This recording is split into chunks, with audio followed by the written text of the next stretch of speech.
Ce pyjama jaune et noir attise notre haine et pourtant ces guêpes aux pattes traînantes ne sont pas agressives et n'ont que faire de nos barbecues. On les appelle les polistes. Il en existe un peu plus de 200 espèces dans le monde et en France, la plus fréquente est Polistes dominula, la poliste européenne. Les polistes se différencient des autres guêpes par leurs antennes orange en massue, leur abdomen effilé à l'avant et leurs pattes qui pendent en vol. Alors que les guêpes communes ont les antennes noires, l'abdomen tronqué à l'avant et volent avec les pattes près du corps. Et vous voyez ces taches noires? C'est pas un indicateur absolu, mais elles serviraient à évaluer rapidement la qualité d'un rival avant un combat. Donc sachez que si vous en voyez une avec des taches noires, c'est probablement la big boss du groupe. Et oui, du groupe, puisqu'en effet les polistes sont des guêpes sociales qui vivent en petites colonies de quelques dizaines d'individus, et polistes ça veut dire littéralement fondatrice de cités. Ces cités, les voici. Des nids en papier faits d'un mélange de fibres végétales et de salive qui restent complètement ouverts. Polistes dominula peut nicher dans la végétation, mais elle s'établira de préférence sur les supports d'origine humaine, comme ici sous un toit, et ce, partout en France. Cet attrait pour nos constructions la rend très présente à nos côtés, et donc très vulnérable à notre courroux, puisqu'elle ressemble aux guêpes que l'on étend. Pourtant, cette guêpe-là ne viendra jamais quémander les restes de nos repas, mieux encore, elle peut piquer, mais elle ne le fait quasiment jamais. Et avant qu'on me taxe d'angélisme, je veux préciser que j'ai filmé ces images à 2 cm du nid, sans protection, en faisant des mouvements brusques parce que j'ai failli tomber de ma chaise, et qu'elles m'ont quand même laissé tranquille. Alors quel genre de vie mènent-elles ?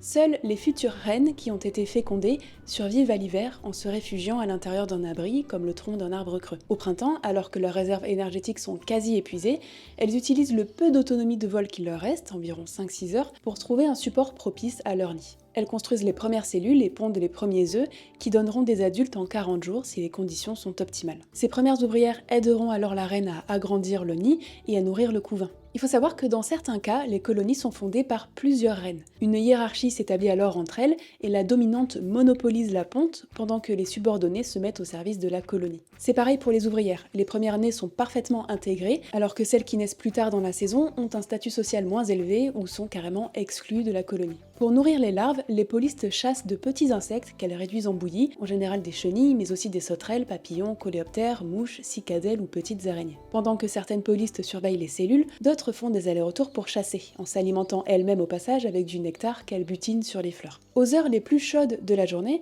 elles ramènent aussi de l'eau qu'elles recrachent sur les parois des cellules occupées pour refroidir le couvain. Une seule application d'eau fait chuter la température d'une cellule d'en moyenne 8 degrés pendant 6 à 7 minutes. Le soir venu, les polistes reviennent au nid pour se reposer avant de recommencer tout ça le lendemain. Et ce, jusqu'à la fin des beaux jours et à l'accouplement des futures reines nées dans la colonie, le plus souvent avec des mâles de passage. L'hiver venu, toutes les polistes meurent, sauf les reines qui cherchent alors un endroit où s'abriter avant de recommencer le cycle l'année suivante. Les nids ne sont en général pas réutilisés d'une année sur l'autre, donc une nouvelle cité sera bâtie tous les ans.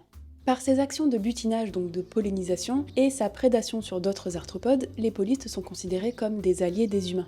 Les piqûres sont très rares du fait de leur absence d'agressivité. En termes de douleur, c'est équivalent à celle des guêpes communes, et on peut y être allergique de la même façon. Mais ça devrait pas leur valoir d'être massacrés pour autant, ce qui est le cas plus ou moins à chaque fois qu'on voit des guêpes. Rappelons qu'à moins d'être sévèrement allergique, il est beaucoup plus dangereux de nuire à notre environnement et aux êtres qui le composent plutôt que de subir une hypothétique piqûre. En dehors des humains, les oiseaux et fourmis sont aussi des prédateurs naturels des polistes et il n'est pas rare de les voir parasités par un petit insecte du sous-ordre des stylopidés, Xenos vesparum. Ce parasite se développe dans le corps des polistes en décollant les plaques abdominales de la guêpe, c'est ce qu'on appelle la stylopisation. Xenos vesparum stérilise son hôte, ce qui change radicalement son comportement. La guêpe infectée ne s'occupe plus des affaires de la colonie et passe beaucoup plus de temps sur les fleurs à butiner, ce qui est l'endroit propice à la reproduction du parasite. Les reines infectées ne bâtiront plus jamais de colonie. Autrement dit, le parasite maintient sa victime en vie, mais la détourne définitivement de toute reproduction pour pouvoir réaliser la sienne. Bref, si vous voyez ces guêpes aux pattes traînantes, ne prenez pas peur, offrez-leur de l'eau et du répit plutôt que la guerre, et elles vous récompenseront de très belles observations naturalistes. Bisous!